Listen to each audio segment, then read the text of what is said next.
Hello there, this is Kai or West Somerset Modelling. I was asked by Reese Lucas to help with he put it on his story. He was looking for help with his Railway 200, so I said, hey, I can give you a round. So here we are with a little talk about the West Somerset Railway, which is a preserved railway located in West Somerset, funnily enough. Here's a little bit of history about the railway. The West Somerset was extended to Minehead in 1874 by normally separate company, the Minehead Railway. Although in practice all the operations were run from start by the Bristol Exeter. It was constructed throughout the broad gauge of 7 feet and a quarter inch, but was converted to 4 feet 8 and a half in 1882. Minehead was being developed by local businessmen into a holiday resort town to gain a share of the growing enthusiasm for seaside holidays or day trips to the seaside. The Bristol and Exeter was absorbed by the Great Western Railway in 1890, and as the holiday traffic continued to grow, so station facilities, particularly platform lengths, grew. The final developments were in the 1930s as part of work creation during Great Depression, and it's from this era that the length of Minehead station platforms reached its present length of just under a quarter of a mile. During the 1950s and early 1960s, the Railways of Great Britain coped with varying degrees of success with huge loads of holidaymakers throughout the summer weekends. This was done, but there were often major delays. Passengers were loaded into carriages that otherwise stood idle for the rest of the year, and the experience often sent them to car showrooms on their return. Even soon, the Minehead branch still saw through trains from London and the Midlands into the late 1960s, and it was in that decade that Butlins built a holiday centre in Minehead.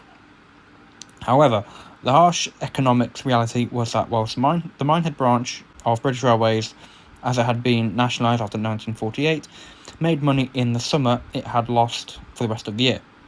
The local passengers trade was being lost to the bus services, and private car ownerships was growing, whilst freight traffic was also fading away, despite cargoes of espresso grass, paper, being shipped into Watchet and taken forward by rail to a paper mill at Healy and Bradinch near Exeter. Under the infamous Beeching Report, the reshaping of British Railways, all 4 branch lines from Taunton were slated for closure. That charge went in 1962. Year review followed 2 years later, and the route to Barnstable ceased to see trains in 1966. Trains continued to Minehead, but in 1970, all school travel was switched by the Somerset County Council from rail to road, and that titled the financial scales once and for all. The line closed at the start of January 1971. However, with the prolonged time taken for the line to close, plans had turned to keeping it open as a private concern. Negotiations took over 5 years, but at Easter 1976, reopening began with trains running between Minehead and Blue Anchor. By 1979, trains were running over the 20 miles of line between Minehead and Bishop's Lydyard, a village which is 4 miles by road from Taunton. The intention of the new WSR, West Somerset Railway, was to run all year round diesel services between Minehead and Taunton, with some steam services as an additional tourist attraction. However, there were problems from the start.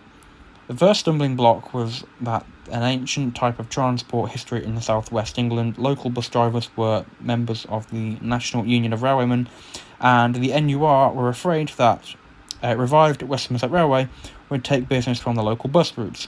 That meant the junction on the main line was blacked.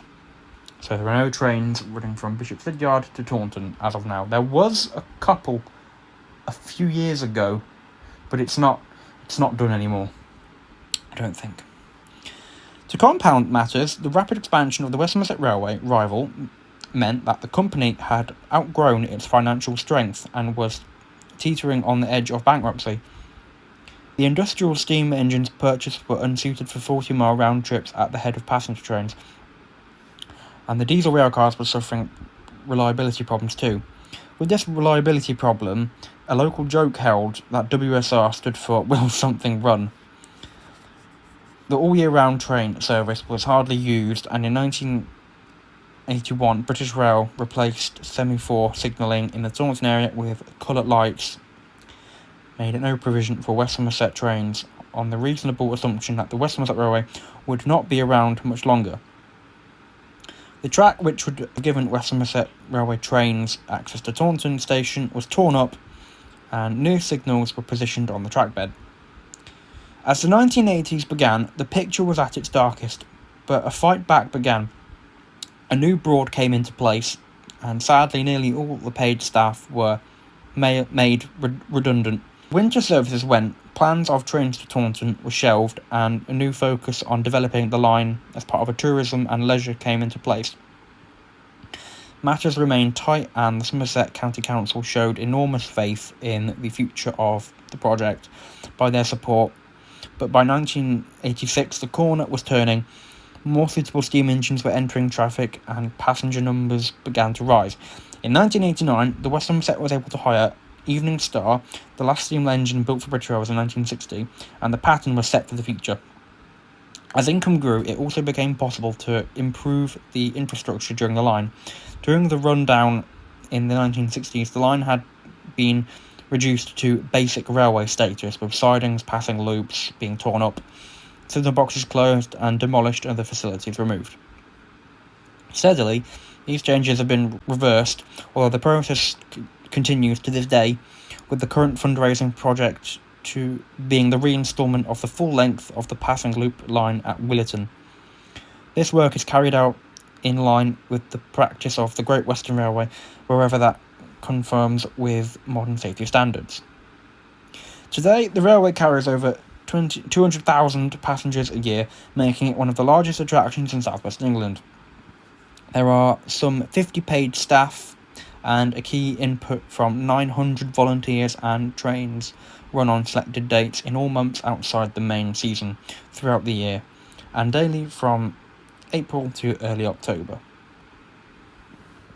So now we'll talk about a little bit about why I decided to choose the West Somerset for my railway of choosing for Railway 200, the video.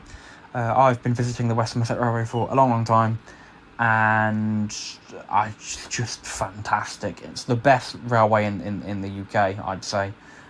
It's gorgeous. You're right by the coast, and gorgeous countryside as well. It's very nice, and they have a very nice selection of locomotives, to include the West Somerset Railway 9351 Mogul, which was rebuilt from a prairie. They've got their 7828 Odney Manor. They will have 7822 Foxcote Manor when that returns. And in the meantime, they've got 78212 Earlstoke Manor. They've got a 115 DMU. They've got a lot of diesels. They've got Hymex. They've got a Western, which is under overhaul. They've got no ender shunters. They've got an 08 shunter. And their coaching stock is fantastic. It really, really is good. And I do intend to visit the Railway 200 Gala this year in September. So thank you very much for having me. I really enjoyed it. So thank you for watching, and move on to the next part.